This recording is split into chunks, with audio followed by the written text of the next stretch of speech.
Verassile. Verassile, iktenathar, Ezra Hyde. Le passerezem daidain, secum hyrandina, secum shalen, a tree. Verassile we ought to call it, Ezra said, though in the future the seeds shall have another name for it. They shall call it a tree. Ewan turned to his brother and said, "It is merely a sound, but not quite a word. I do not understand the soul behind it. Sounds a bit rubbish, if you ask me." Vangar, the elder brother, answered, "That is because it is a newborn. After the giants, this is the first fair thing that exists in Rolan." Hannah, the sister of the bunch, took an offense and said, "You implying that we are not fair, brother?" "No, of course not." The embarrassment of Vangar was soon interrupted by Ezra, the wise of the bunch. "We do not have the capacity to be fair or foul, my dear sister. We are the first men, shapeless and faceless. We are voids of darkness roaming this newborn land to bring order and life into things. And now we have upon us the first living beauty, which possesses the grace of the mother in its roots. In the future they shall call this thing a tree in their common tongue, but the name I have for it is quite proper." "Sounds a bit ridiculous," said Ewan, the bad-tempered of the bunch. But then the other two brothers stepped in, Hytham and Varish, the adventurers of the bunch, and they said, "What name should we give to it, brother?" "As I said," Ezra replied, "Verassile. Do not worry, layers and layers of history makes this word much more meaningful." And so it did, for as the years went by, the language of Verassile was formed by the first siblings, and then, of course, completed by the race of men. This language gave birth to a lot of things and brought life into Rolan, and all of it was because of the beacon of this land and the memoir of the mother, the tree of Verassile. These were the words of Ezra, one of the first siblings that set foot on the land of Rolan, a world filled with mysteries, dangers, beauties, and creatures beyond count. Though in the first days of its creation, creatures roamed out of the fire and stone, the Titans were the worst of it. Crushed they did, burned they did, and wrecked they did. The world was in agony, but it was essential for it to be. Thousands of years passed until the battle of the stars was over. As the fires wanted to turn out, another stone from the sky would hit the ground and make the fire thrive on the surface, and the Titans would cheer. The mother gazed upon the newly born land of Rolan, witnessed the wrecking and dim land. She wanted to continue on her path, but she saw within this land a beauty that was the most mysterious thing to her.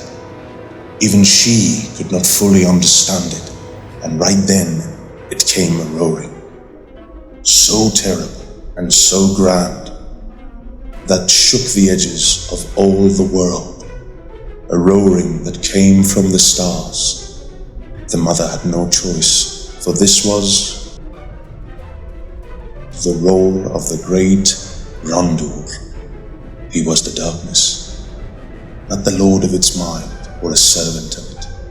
He was the darkness, the darkness. The very essence of his existence was to occupy the voids of the universe, so that half of the lands could preserve the light. Its being is essential, though he could not be kept at bay. He wanted more, not out of greed or power, but out of love. He wanted to swallow all in the beginning of time, when nothing was, including the fair and beautiful mother. She was a delicate shade of blue that roamed in the darkness. Her touch would create fractures of light around the asthma, which in the common tongue they call the great sky, outside the world. Her glance would shatter the sparkles of light that would give different colors to the darkness. Rondur could not take this, so he decided to grow his power and loom his shadow upon the mother. But the mother resisted. Their love meant the end of all things. Rondur was ready for one touch of the mother that led to end of them all. But the mother wanted to keep the balance, and so it began, the tale of the Battle of Stars. In the end, Mother knew that Rondur does not wish to give up, so she gave her life away and sacrificed herself so that her being would remain in one world, which later it became known as the land of Rolan. The essence of her being put out the fires and caused for a large shadow of smokes upon the sky. Nothing but darkness roamed Rolan. The cycle of life began. The surface was only stone, and the sky was only a large black cloud. After thousands of years of snow, blizzards, and rain, they all came and went, and then the clouds were gone. Slowly, the rivers were taking shape, and after all that, a seed had been waiting underground for all these years, and among the stones and harsh surface, it bloomed. It bloomed right out of the stones and started to grow.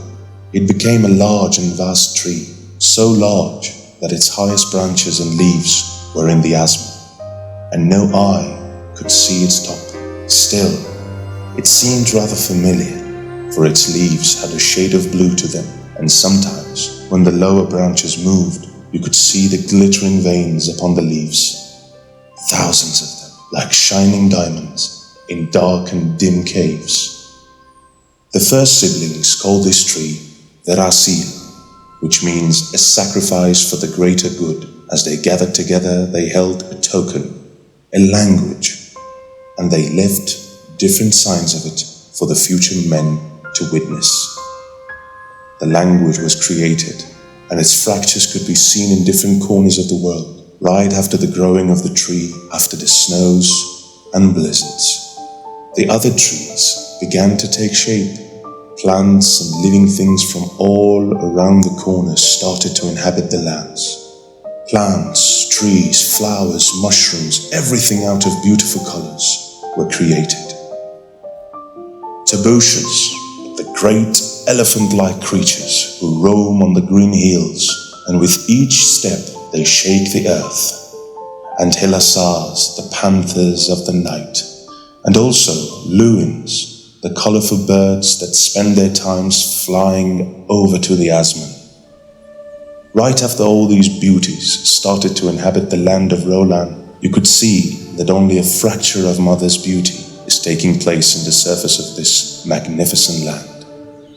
For years and ages, people spoke this language. They respected the tree and how the sacrifice of the mother caused the beginning of life in Rolan.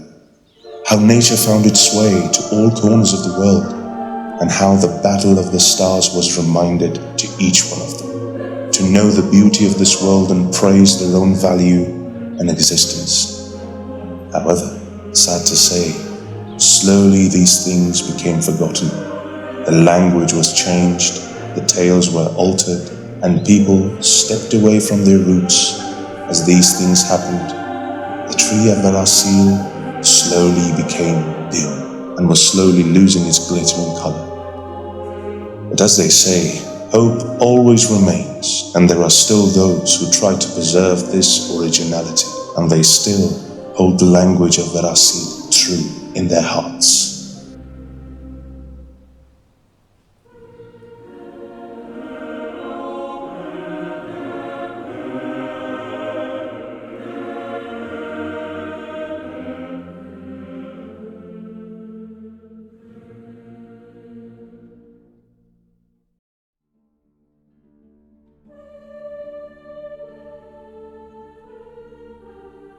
Dear story lovers, this story was created and voiced by me, AmirCooper, and produced by my friend SamTheOwl.